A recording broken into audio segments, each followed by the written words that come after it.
गांव हर्सिल की घाटी में अर्जुन नाम का एक युवक रहता था। पिता किसान थे और माँ घर संभालती थी। घर की आमदनी बस खेतों और बगीचों पर टिकी थी, पर अर्जुन के मन में हमेशा शहरों की चकाचौंध और शेयर बाजार की हलचल को जानने की जिज्ञासा रहती थी। एक दिन उसने तय किया कि वह शेयर बाजार सीखेगा, पर समस्या यह थी कि ना तो उसके पास बिजनेस का अनुभव था और ना ही अकाउंटिंग की डिग्रियां, बस एक पुराना मोबाइल और इंटरनेट। गांव के एक बुजुर्ग राजेश काका, जो पहले शहर में नौकरी करते थे और अब गांव लौट आए थे, उन्होंने अर्जुन की जिज्ञासा को देखा और मुस्कुराए। बेटा, शेयर बाजार खेत की तरह है, बस सिर्फ इतना है कि यहाँ बीज, खाद और बारिश की जगह चार्ट, ट्रेंड और इमोशंस काम करते हैं, और यही है टेक्निकल एनालिसिस। पहला सबक, टेक्निकल एनालिसिस क्या है। राघव काका ने मिट्टी पर एक लाइन खींची और बोले, अर्जुन, जैसे किसान आसमान देखकर मौसम का अंदाज़ा लगाता है, वैसे ही टेक्निकल एनालिसिस करने वाला इंसान चार्ट देखकर शेयर के दाम का अंदाज़ा लगाता है। यह कंपनी की बैलेंस शीट या प्रॉफिट लॉस नहीं देखता, बल्कि यह देखता है कि पिछले समय में दाम और वॉल्यूम कैसे चले हैं, और उससे यह भविष्य के ट्रेंड का अनुमान लगाता है। दूसरा सबक, चार्ट ही खेत है। काका ने मोबाइल पर चार्ट देखा और बोले, यह चार्ट ही हमारे खेत है। इसमें कैंडलस्टिक, हरी और लाल मोमबत्तियाँ मिट्टी की तरह है।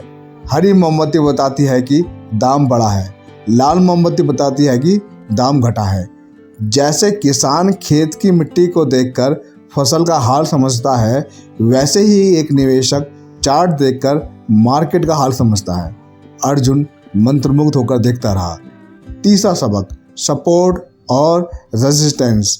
अर्जुन ने कहा, काका, यह दाम ऊपर नीचे क्यों हो रहे हैं। काका ने समझाया, बेटा, हर शेयर का एक सपोर्ट और रेजिस्टेंस होता है। सपोर्ट वो लेवल जहाँ लोग खरीदने लगते हैं, इसलिए दाम नीचे नहीं जाता। रेजिस्टेंस वो लेवल जहाँ लोग बेचने लगते हैं, इसलिए दाम ऊपर नहीं चढ़ता। जैसे नदी का पानी बांध से टकराकर रुक जाता है, वैसे ही दाम रेजिस्टेंस पर रुक जाते हैं, और जैसे मिट्टी पानी को सोखकर रोक लेती है, वैसे ही सपोर्ट दाम को संभाल लेता है। चौथा सबक, ट्रेंड लाइंस और मूविंग एवरेज।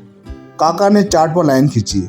यह देखो अर्जुन, अगर दाम बार बार ऊपर जा रहा है तो यह है अप ट्रेंड, और अगर बार बार नीचे की ओर गिर रहा है तो यह है डाउन ट्रेंड। और एक खास हथियार है मूविंग एवरेज। यह बताता है कि पिछले 50 दिन या 200 दिनों में शेयर का औसत दाम क्या रहा। इससे पता चलता है कि दाम किस दिशा में बह रहा है। जैसे किसान देखता है कि बादल किस दिशा में जा रहे हैं, वैसे ही मूविंग एवरेज देखना चाहिए। पांचवा सबक, इंडिकेटर्स। अर्जुन अब और उत्साहित हो गया। उसने पूछा, काका, और कौन से औजार है। काका ने बताया, indicators.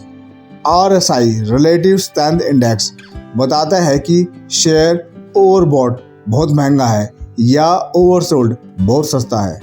MACD moving average convergence divergence बताता है कि ट्रेंड बदलने वाला है या नहीं। बोलिंजर बैंड ऐसे ही है जैसे खेत के चारों तरफ बाढ़। अगर दाम बाढ़ के बाहर निकल जाए तो समझ लो कुछ बड़ा होने वाला है। अर्जुन हंस पड़ा, तो काका, ये तो खेत देखने जैसा ही है। कब पानी देना है, कब खाद डालनी है, सबका इशारा पहले से ही मिलता है। छठा सबक, प्राइस एक्शन ही राजा है। काका ने गंभीर स्वर में कहा, लेकिन अर्जुन, असली खेल है प्राइस एक्शन। मतलब बिना ज़्यादा इंडिकेटर्स के सिर्फ दाम और वॉल्यूम देखकर भी फैसला ले सकते हैं, क्योंकि अंत में हर चीज़ दाम में ही दिखती है। जैसे खेत में हर बीमारी या तंदुरुस्ती फसल की पत्तियों में दिखती है, वैसे ही मार्केट की हर खबर दाम में झलक जाती है। सातवां सबक, रिस्क मैनेजमेंट। काका ने चेतावनी दी, याद रखो बेटा, टेक्निकल एनालिसिस भविष्य बताने की गारंटी नहीं देता। यह सिर्फ अनुमान लगाने का एक विज्ञान और कला है। इसलिए हमेशा स्टॉप लॉस लगाना। जैसे किसान कभी पूरा अनाज एक ही जगह नहीं रखता, वैसे ही निवेशक को कभी भी पूरा पैसा एक ही ट्रेड में नहीं लगाना चाहिए। 8वां सबक, भावनाएं सबसे बड़ी दुश्मन।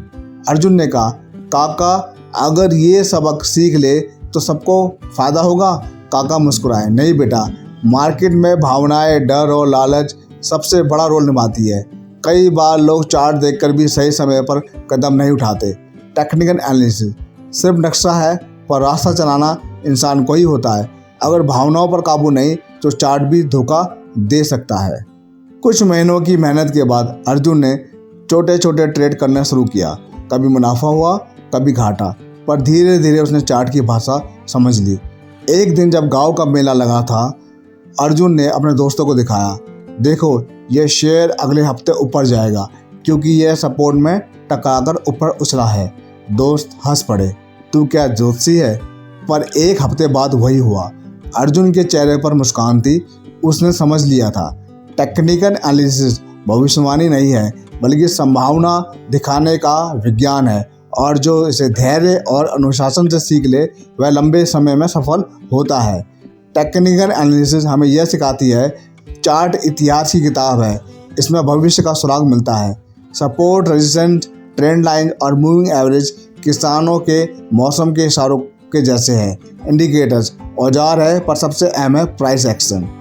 रिस्क मैनेजमेंट और भावनाओं पर नियंत्रण ही असली जीत है। दोस्तों, अगर आप भी शेयर बाजार में कदम रखना चाहते हैं तो टेक्निकल एनालिसिस को सीखना जरूरी है। यह आपको बिना किसी अफवाह या सलाह के खुद निर्णय लेने की ताकत देता है। बाजू टेल्स का मंत्र याद रखो, कहानी सिर्फ नो नहीं, जियो भी।